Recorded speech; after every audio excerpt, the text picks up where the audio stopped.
ತಮಿಳುನಾಡಿಗೆ ಕಾವೇರಿ ನೀರನ್ನ ಹರಿಸಬೇಡಿ ಅಂದಿದ್ದ ಸಿಡಬ್ಲ್ಯೂಆರ್ಸಿ ಆದೇಶ ಕರ್ನಾಟಕಕ್ಕೆ ತುಸು ರಿಲೀಫ್ ಅನ್ನ ನೀಡಿತ್ತು. ಆದರೆ ತನ್ನ ಪಾಲಿನ ನೀರಿಗಾಗಿ ಈಗ ವಿಜಯ್ ಸರ್ಕಾರ ಸಿಡಬ್ಲ್ಯೂಎಂಎ ಮೊರೆ ಹೋಗಿದೆ.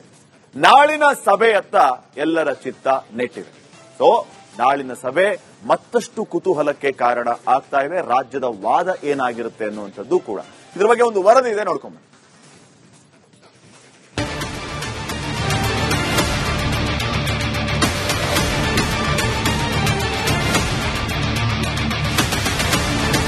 ರಾಜ್ಯದಲ್ಲಿ ಭೀಕರ ಬರ ಆವರಿಸಿದೆ. ಮಳೆ ಇಲ್ಲದೆ ಜಲಾಶಯಗಳು ಬರಿದಾಗಿದ್ದು 178 ತಾಲೂಕಿನಲ್ಲಿ 60% ಮಳೆ ಕೊರತೆ ಉಂಟಾಗಿದೆ. ಜಲಾಶಯಗಳಲ್ಲಿ 40% ನೀರಿದೆ. ಕೃಷಿಗೆ ನೀರಿಲ್ಲದೆ ಕಾವೇರಿ ಕೊಳ್ಳದ ಅನ್ನದಾತರು ಪರದಾಡುತ್ತಿರುವ ಹೊತ್ತಲ್ಲೇ ತಮಿಳುನಾಡು ತನ್ನ ಪಾಡಿಗೆ ನೀರಿಗಾಗಿ ಪಟ್ಟು ಹಿಡಿದಿದೆ. ಸಿಡಬ್ಲ್ಯೂಆರ್ಸಿ ಬಳಿಕ ಈಗ ಸಿಎಂಡಬ್ಲ್ಯೂಎಗೆ ಮೇಲ್ಮನವಿ ಹೋಗಿದ್ದು ನಮ್ಮ ಬಾಕಿ ನಮಗೆ ಕೊಡಿ ಅಂತ ಹಠ ಹಿಡಿದು ಕುಳಿತಿದೆ.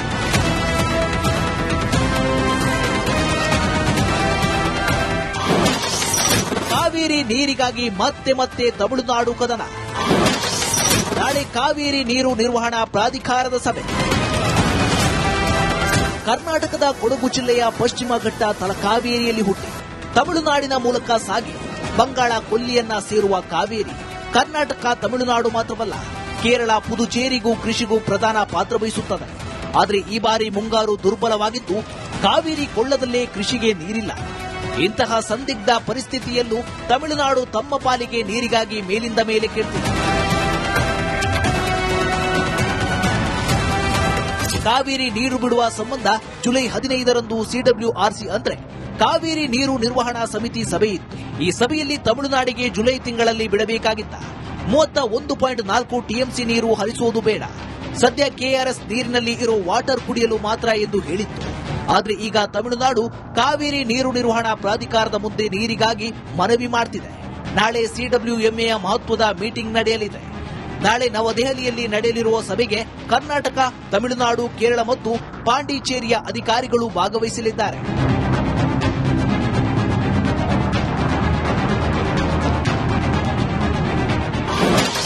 ನಾಳಿನ ಸಭೆಯೇ ಫೈನಲ್. ಕಾವೇರಿ ನೀರು ನಿಯಂತ್ರಣಾ ಸಮಿತಿ ಇದೊಂದು ತಾಂತ್ರಿಕ ಮಂಡಳಿಯಾಗಿದ್ದು ಕಾವೇರಿ ಜಲಾನಯನ ಪ್ರದೇಶದ ಮಳೆ, ಒಳಹರಿವು ಮತ್ತು ಜಲಾಶಯಗಳಲ್ಲಿನ ನೀರಿನ ಮಟ್ಟವನ್ನ ಪ್ರತಿದಿನ ಪರಿಶೀಲಿಸುತ್ತದೆ. ಅಲ್ಲದೆ ಕಾವೇರಿ ನದಿಯಲ್ಲಿ ಲಭ್ಯವಿರುವ ನೀರನ್ನ ರಾಜ್ಯಗಳು ಹೇಗೆ ಹಂಚಿಕೊಳ್ಳಬೇಕು ಎಂದು ಇದು ಲೆಕ್ಕಾಚಾರ ಮಾಡಿ ಸಿಡಬ್ಲ್ಯೂಎಂಎಗೆ ತನ್ನ ಶಿಫಾರಸುಗಳನ್ನು ನೀಡುತ್ತದೆ.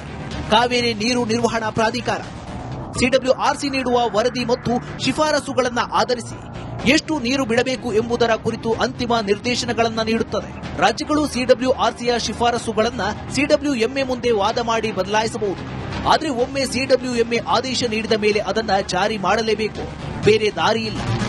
ಸಿಡಬ್ಲ್ಯೂಆರ್ಸಿ ಡೈರೆಕ್ಟ್ ಕೊಡಲ್ಲ, ಅವ್ರು ಸಿಡಬ್ಲ್ಯೂಎಂಎ ಮೂಲಕ, ಅದು ಅಥಾರಿಟಿ, ವಾಟರ್ ಮ್ಯಾನೇಜ್ಮೆಂಟ್ ಅಥಾರಿಟಿ, ಇವರು ರೆಗ್ಯುಲೇಷನ್ ಕಮಿಟಿ. ಇವರೇನಿದ್ರು ವಸ್ತುಸ್ಥಿತಿ ನೋಡಿ ಸಿಡಬ್ಲ್ಯೂಎಂಎಗೆ ರಿಪೋರ್ಟ್ ಕೊಡಬೇಕು, ರೆಕಮೆಂಡ್ ಮಾಡಬೇಕು.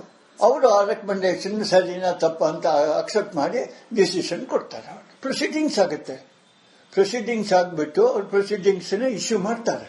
ಆ ಪ್ರೊಸೀಡಿಂಗ್ ಕಾಪಿ ಅವ್ರ ಮುಂದೆ ಹೋಗುತ್ತೆ. ಅದರೊಳಗೆ ಯಾರು ಏನು ಹೇಳಿದ್ರು, ಏನು ಅಬ್ಜೆಕ್ಟ್ ಮಾಡಿದ್ರು ಎಂಬ ವಿಷಯಗಳೆಲ್ಲ ಬಂದು ಹೋಗಿರುತ್ತೆ. ಕಾವೇರಿ ನೀರು ನಿಯಂತ್ರಣಾ ಸಮಿತಿ ಮುಂದೆ ದಾಖಲೆಗಳ ಮೂಲಕ ಸಮರ್ಥವಾಗಿ ವಾದ ಮಾಡಿದ್ದ ಕರ್ನಾಟಕ ರಾಜ್ಯದ ಬರ ಪರಿಸ್ಥಿತಿಯನ್ನು ಮನದಟ್ಟು ಮಾಡಿತ್ತು. ನಾಳೆಯೂ ಕಾವೇರಿ ನೀರು ನಿರ್ವಹಣಾ ಪ್ರಾಧಿಕಾರದ ಮುಂದೆ ಕರ್ನಾಟಕ ಸಮರ್ಥವಾಗಿ ವಾದ ಮಾಡಿದ್ರೆ ಕಾವೇರಿ ಕೊಳ್ಳದಲ್ಲಿ ಕನಿಷ್ಠ ಕುಡಿಯಲಾದರೂ ನೀರು ಉಳಿಯುತ್ತದೆ. ಇಲ್ಲದಿದ್ದರೆ ಪರಿಸ್ಥಿತಿ ಬಾಣಲೆಯಿಂದ ಬೆಂಕಿಗೆ ಬಿದ್ದಂತಾಗುತ್ತದೆ.